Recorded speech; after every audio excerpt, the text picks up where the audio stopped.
जय राम जय राम, श्री राम जय राम जय राम, श्री राम जय राम राम, श्री राम जय राम। प्रेम से बोलिए श्री राजा रामचंद्र महाराज की जय, श्री सीता मैया की जय, श्री राधा कृष्ण की जय, श्री कृष्ण गोविंद हरे मुरारी, हे नाथ नारायण वासुदेवाय, जय श्री सीताराम।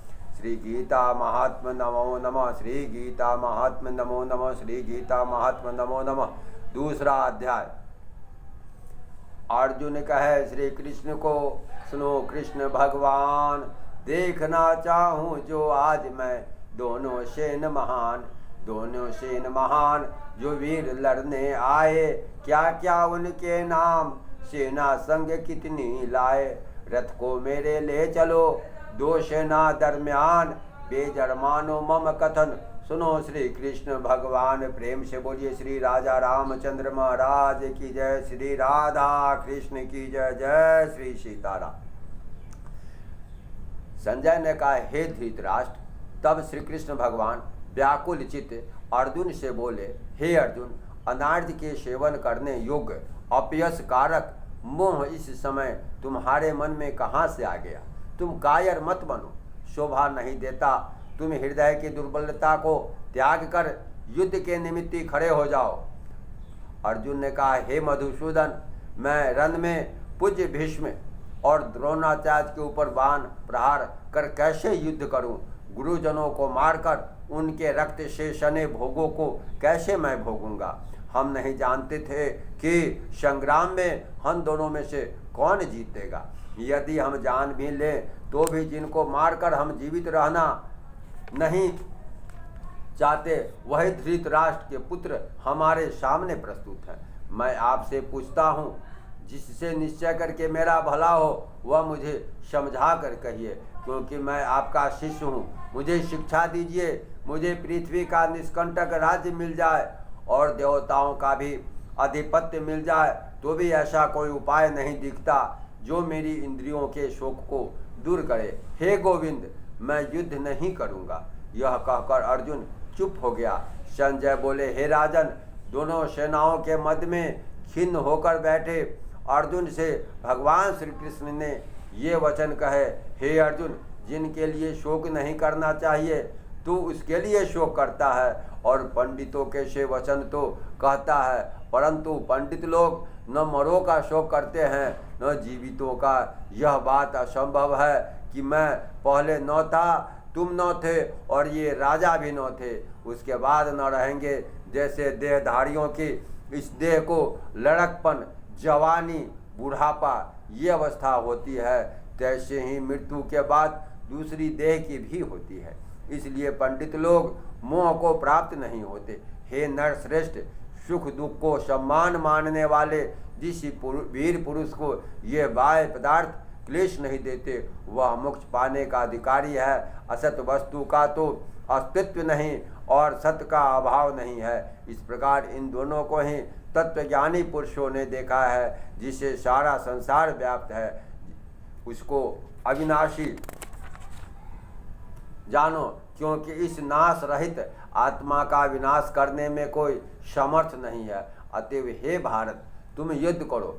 जो पुरुष इस आत्मा को मारने वाला तथा मरने वाले मानते हैं, वे दोनों ही ज्ञानी नहीं हैं, क्योंकि आत्मा न मरती है न मारती है। आत्मा न कभी जन्मती है न कभी मृत्यु को प्राप्त होती है। नष्ट होने पर भी वह नाश को प्राप्त नहीं होती। जो पुरुष इस आत्मा को नित्य, अविनाशी, निर्विकार और अजन्मा जानता है, वह किसको घात करवाएगा, किसको मारेगा। जिस प्रकार मनुष्य अपने पुराने वस्त्र को फेंककर नए वस्त्र ग्रहण करता है, उसी प्रकार आत्मा पुरानी देह छोड़कर नई देह धारण करती है। आत्मा को शस्त्र नहीं काट सकते, अग्नि नहीं जला सकती, जल भिगो नहीं सकता। यह विनाशी, सर्वव्यापी, स्थिर, अचल और सनातन है। यह इंद्रियों से जानी नहीं जा सकती, यह कल्पना से भी परे है। इसलिए ऐसा जानते हुए तुम्हें शोक करना उचित नहीं है।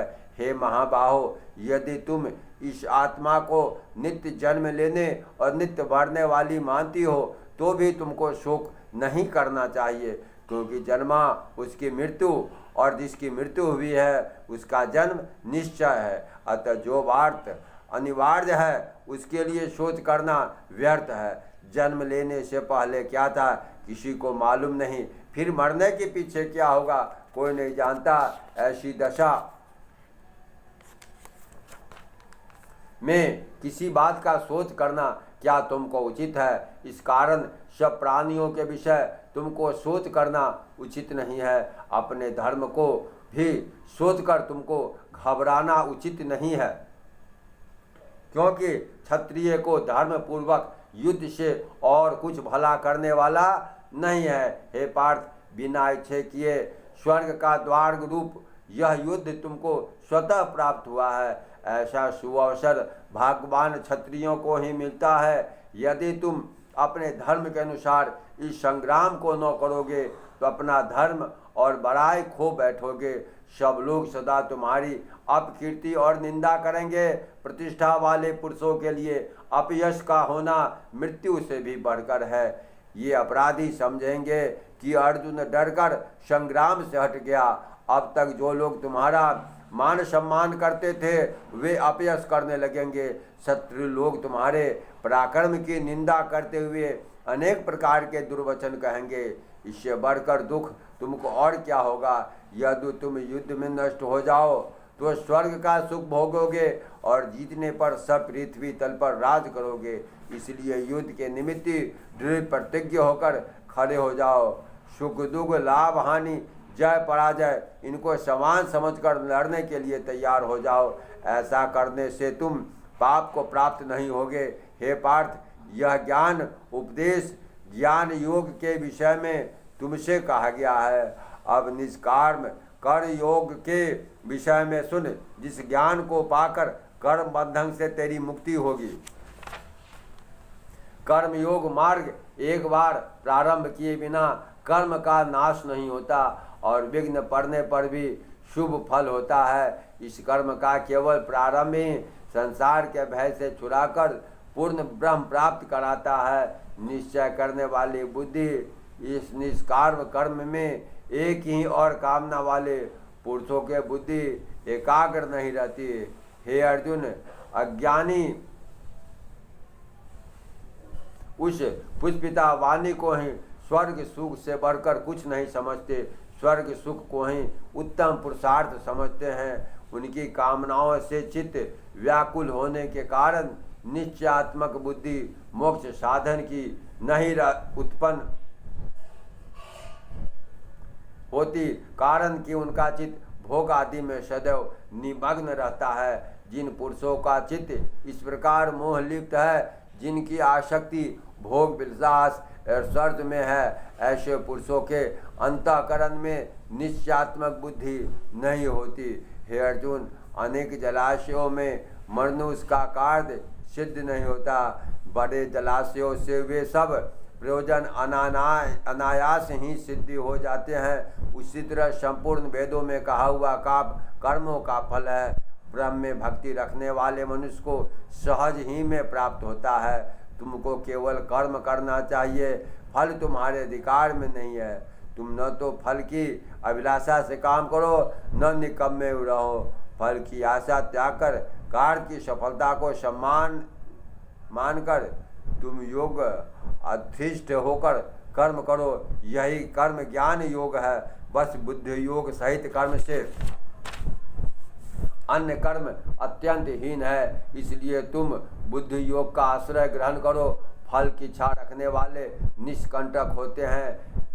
निष्काम कर्म करने वाला पुरुष ईश्वर कृपा से इसी संसार में सुकृत तथा दुष्कृत इन दोनों ही का त्याग कर देता है।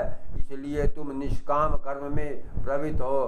कर्म फल को त्याग करें। बुद्धि युक्त ज्ञानी पुरुष जन्म बंधन से हटकर मोक्ष को प्राप्त होते हैं।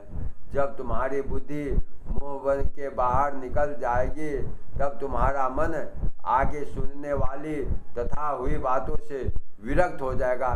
जिस समय वह निश्चय होकर आत्मा में स्थित होगा, तभी उनको तत्व ज्ञान प्राप्त होगा अर्जुन ने पूछा, हे केशव, आत्मस्वरूप में निश्चल बुद्धि वाला किसको कहा है, उसके लक्षण क्या हैं? भगवान श्री कृष्ण जी बोले, हे अर्जुन, जो महापुरुष मन की सब कामनाओं को त्याग देता है और अपने आप ही में प्रसन्न रहता है, उसको निश्चल बुद्धि कहते हैं। दुख में किसके मन में को खेद नहीं होता, सुख में किसको आसक्ति नहीं होती, और प्रीति भय क्रोध जिसके जाते रहते हैं, वह महात्मा स्थिर बुद्धि वाला मुनि कहता है। जो शुभ पदार्थ प्राप्त होने से हर्ष नहीं करता, अशुभ से अप्रसन्न नहीं होता, उसी को स्थिर बुद्धि जानना चाहिए।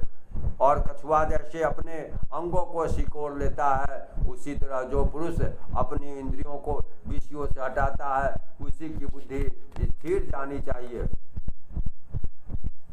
निराहारी पुरुष के विषय घट जाते हैं, परंतु विषयों में उसकी चाह बनी रहती है, पर ब्रह्म का अनुभव होने पर चाह भी घट जाती है। हे अर्जुन, मोक्ष में प्रत्यक्ष करने वाले विद्वान व्यक्ति को भी प्रबल इंद्रिय बलात्कार से उसके मन को जीत लेती है। इसलिए सब इंद्रियों को विषय से रोक मेरे विषय तत्पर हो जाओ। जिसने इंद्रियों को वश में कर लिया, उसी की बुद्धि निश्चल है। जो पुरुष विषयों के ध्यान में रहता है, उसकी प्रीति हो जाती है। प्रीति होने से कामना होती है, इच्छा के पूर्ण न होने से क्रोध की उत्पत्ति होती है, और क्रोध से अविवेक उत्पन्न होता है।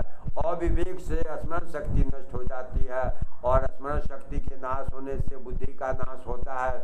जिसकी बुद्धि का नाश हुआ, उसका अवश्य ही विनाश भी हो जाता है। जो पुरुष राग द्वेष से रहित है, अपने मन को वश में रखता है, वह शांति को प्राप्त होता है।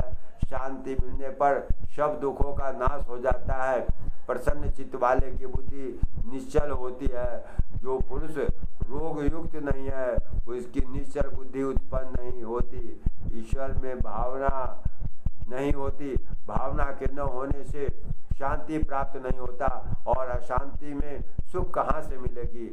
जैसे वायु नाव को जल में खींच ले जाती है, उसी प्रकार इंद्रियां उस पुरुष की बुद्धि का नाश कर देती है। इस कारण हे महाबाहो, जिसकी इंद्रियां विषयों से सर्वथा रोक ली गई है, उसकी बुद्धि स्थिर है। जो प्राणी सब प्राणियों की रात है, उसमें संयमी जागता रहता है, और प्राणी मात्र जिस समय जागते हैं, मुनिजन की वह रात्रि है। जल से भरे समुद्र में और नदियों का जल भरने पर भी वह अपनी मर्यादा पर रहता है। उसी प्रकार जिस पुरुष में इच्छा के रहने पर भी सब विषय भोग प्रवेश नहीं करते, उसी को शांति मिलती है। विषयों की इच्छा करने वाले को शांति नहीं मिलती। जो सब कामनाओं को छोड़कर तथा इच्छा रहित विचरता है, वह शांति को प्राप्त होता है। हे पार्थ, ब्रह्म स्थिति यही है। ऐसी स्थिति मिल जाने पर प्राणी फिर मोह में नहीं फंसता, और अंत समय में निर्वाण ब्रह्म को प्राप्त होता है। प्रेम से बोलिए श्रीमद् भागवत गीता की जय। जय श्री राधा कृष्ण की जय। श्री कृष्ण गोविंद हरे मुरारी, हे नाथ नारायण वासुदेवाय। इति सपुनिषद सुब्रह्म विद्यायोग शास्त्रे श्री कृष्ण अर्जुन संवादे विषाद योग नाम द्वितीय अध्याय। ओम तत्सत ओम तत्सत ओम तत्सत। जय श्री राधे कृष्ण। श्री राधे कृष्ण। जय श्री राधे कृष्ण।